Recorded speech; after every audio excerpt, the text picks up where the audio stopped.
Hey, I want to make sure because I knew when I talked to you we would have such a great time. Chomp. I want to make sure that I mention this film that you've made, which looks like an absolute blast, Borderlands. Yeah. And you are, this is based on a video game. This is why I'm here, actually. Yeah. I'm here to talk about Borderlands. Yeah. We're just trying to cut this part out. So it's based on a video game that I actually played several years ago. I think it was close to 20 years ago that I played the first time I played Borderlands.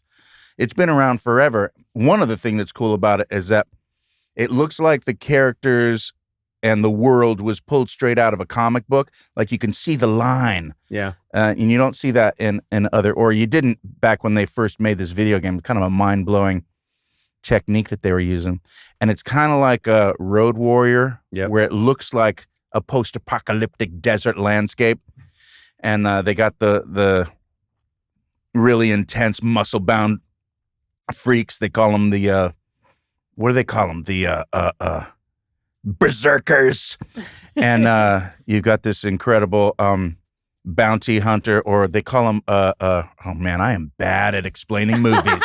That's why I tried not to get to it. I should have looked at a cheat sheet or something before I came in. Let me help you out here. Tomb hunters. But you know what? I was so I'm watching it that we didn't get they didn't send us the whole film. There was some link that didn't work. That's their story anyway.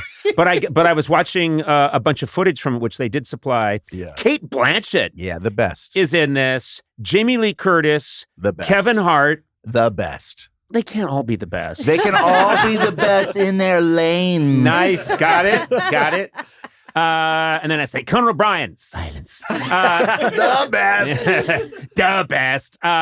You know who does that? Sandler, about everything. Oh, really? Adam Sandler. My Adam Sandler impression is I'll be talking to him and I'll be like, yeah. And then we're staying in the same hotel and I went, yeah, I tried the hot dog. The best. And then, whatever, I'll be like, yeah, and I don't know, World War I was really terrible, but World War II felt like it had like at least an ethical reason for happening. The best. World War II is the best. I just love that. I always do that when I'm around him. The best. Anyway, you have this insane cast. Yeah. And but I love the voice of this robot Claptrap. Yeah. And it seems like a new take. How would you describe Claptrap? Because it's actually very funny. Well, he's a helper robot that is kind of like the R2-D2 comic relief of the movie, but he's also got a bitter undertaste. Yes, like there's an R-rated tinge to this Claptrap. He hates this mission. He hates this world, and he secretly hopes that everyone on this team dies. But other than that, just like R2-D2. But he's programmed to help, so he's helping. But yeah, under protest. And it was a blast to do, but I do have to admit, I never went to the set. I did my whole role in a recording studio before they started filming. And I had a great time doing that. I love the voice work. Sure. It is the best. The best! The best! And I got, so I did that, and then a couple months later, I knew they were all in Bulgaria, just in the deep mire of these landscapes that are like hellish. Not that Bulgaria is hellish, but they found the hellish parts. Sure. And good save. I got a DM on my Instagram message service from Jamie Lee Curtis because we follow each other, and she said, "Where the fuck are you? We're all here knee deep in the hellish shit, and I find out you are in see me, wherever you are in doing your recordings on the recording studio." And I said, "I love you, and I am there in spirit, and I will see you on the red carpet." But yeah, it's all love. Well, it looks super funny. I'm looking forward to it, and also interesting. You've done a bunch of video game related movies: Super Mario Brothers movie, Jumanji. I mean, this is a Minecraft, right? Yeah, and I know that you're no stranger to the world of video games. Video games, and my son actually told me about your experiences with Hideo Kojima. Oh yeah, that was crazy. I was in Japan. And Hideo Kojima, why don't you jump in on this? Yeah, Kojima invited us to his studio. Hideo Kojima? Yeah, I think it's Kojima. Oh, Hideo finally. Kojima. Someone, you listened to someone's pronunciation. And so we went to his studio, and it was still super, Death Stranding was super top secret, and they asked you to be in the game, and so you went in and got scanned. I was scanned, and It was wild. But also, there was a lot of, they would check the angle of what we were shooting because they didn't want us to see even the people that were at their screens working on the game in the background. It was so much, it was like I was in, I was at the Manhattan Project while they were making the bomb, and they were like, yeah, okay, we're going to let you. Yeah, the NDA was like a phone book. It was crazy. It was insane. But it was really such it's fun. A cool experience. I love being an Easter egg in things because you never know who's gonna see it, who's gonna get to that level, and suddenly Conan O'Brien's ruining their adventure. And I think in the game, what's great about in the game, if they talk to you and they follow your quest, they can get a special hat made out of raccoon skin that helps you swim faster. I mean, it's awesome. It's really it's a cool role. That was my request. Okay. And Hideo Kojima. Yes. Mm-hmm. Also, you hear about him having collabs with some very big luminaries. Jordan Peele, you might have heard of, is in there. And you also hear him mixing it up with, who's the incredible filmmaker who did A Splash of Water, The Feeling of Water? Oh, Guillermo del Toro. Thank you. That's not the name of that movie either, by the way. But some incredible filmmakers. And you see that crossover happening, right, with Hideo Kojima and the film industry. And I'm always fascinated by where those two worlds meet. Well, you're in it. I mean, you are. There's a world of video games, and one of the things that makes sense to me is that there's such great storytelling. My son is a fan of very good video games, and so I will, through him, experience what amazing storytelling there is, and so it makes sense that there would be movies. Well, you see some of these games, and they do come across super cinematic, like.